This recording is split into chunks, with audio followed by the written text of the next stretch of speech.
Hello guys, welcome to my YouTube channel studies to excellence में। आज हम बात करने वाले हैं meeting of RIC and India's relation with RIC। So let's start the video. So guys, जैसा कि आप जानते हैं गलवान वैली में चीन के साथ हमारा टेंशन चल रहा है और ये टेंशन इस पॉइंट पे चल रहा है। ये पॉइंट डिस्प्यूटेड पॉइंट माना जा रहा है। ये है LAC जो लाइन ऑफ एक्चुअल कंट्रोल बोली जाती है। इसकी लंबाई है लगभग 3488 किलोमीटर और ये यहाँ पे ये जो पॉइंट है ये है डिस्प्यूटेड पॉइंट। इस पॉइंट पे चाइना ने क्लेम करते हुए वहाँ के सैनिकों ने हमारे सैनिकों से झड़प गई, जिसमें हमारे 20 सैनिक शहीद हो गए और चीन के भी बहुत सारे सैनिक इस झड़प में मारे गए हैं। और इसी डिस्प्यूट को देखते हुए ये बात हो रही थी whether India will participate in this trilateral meeting और not, but now it has been confirmed that India will participate in this trilateral meeting of RIC with China and Russia, जो कि होने जा रही है 23 जून को। और ये जो मीटिंग होगी RIC की ये होगी रसिया में। गाइस, अगर हम RIC का बैकग्राउंड देखें तो सन 1990 में पहली बार जो रशियन लीडर थे प्रीमा को रशियन लीडर के अलावा वहाँ के डिप्लोमेट और एक बहुत जाने माने पॉलिटिशियन एंड 1998 से 1999 तक वहाँ के प्राइम मिनिस्टर भी रहे।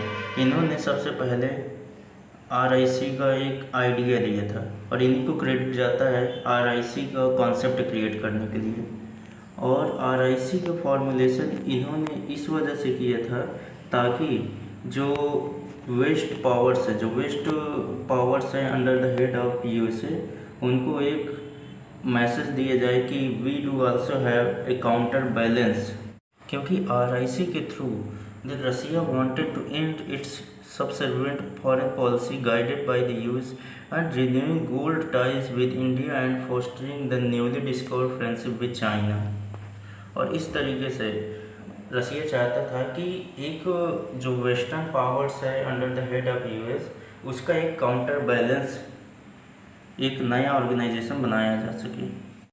सिंस 2002 RIC की एनुअल ट्राइलेटरल मीटिंग भी होती रही है।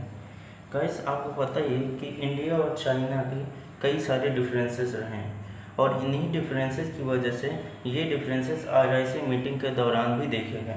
रिसेंटली जब इंडिया ने क्वाड में पार्टिसिपेट किया है, क्वाड एक क्वाड्रिलेटरल सिक्योरिटी डायलॉग है जिसमें अमेरिका, ऑस्ट्रेलिया, जापान और इंडिया पार्टिसिपेट करते हैं।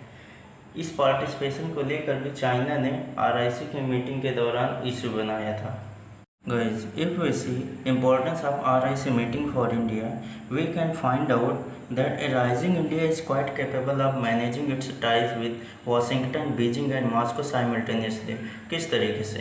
एक तरफ तो हमारा अमेरिका के साथ रिलेशन अच्छे बन रहे थे, दूसरी साइड RIC हमें एक ऐसा प्लेटफॉर्म मिला जिसके थ्रू हम चाइना और रसिया के साथ भी अपने रिलेशन और अच्छे कर सकते हैं।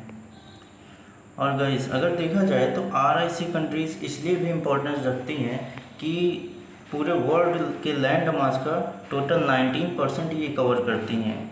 और इसी तरीके से अगर GDP का देखा जाए तो ग्लोबल GDP का लगभग 33% RIC कंट्रीज़ ही शेयर करती हैं।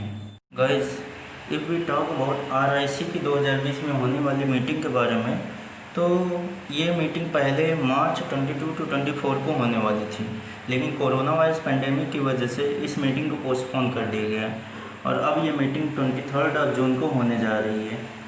बात ये हो रही थी कि इस मीटिंग में किन चीज़ों को लेकर डिस्कस किया जाएगा। क्या इंडिया और चाइना के बीच जो गलवान वैली में टेंशन चल रहा है उसको इस मीटिंग के दौरान डिस्कस किया जाएगा कि नहीं।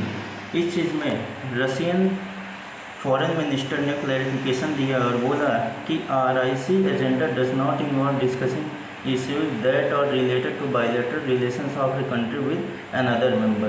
तो इससे ये क्लियर होता है कि RIC की मीटिंग में गलवान वैली का जो टेंशन है इंडिया और चाइना के बीच ये डिस्कस नहीं किया जाएगा।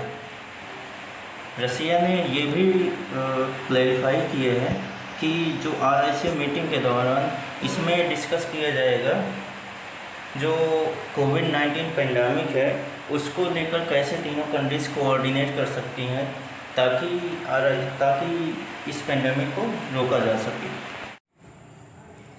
गाइस, अगर हम रसिया के लिए आरआईसी के इम्पोर्टेंस की बात करें तो रसिया के लिए आरआईसी बहुत इम्पोर्टेंट था, क्योंकि आरआईसी के थ्रू रसिया वेस्टर्न पावर्स को एक मैसेज देना चाहता था कि despite their shunning him he still has friends like India and China.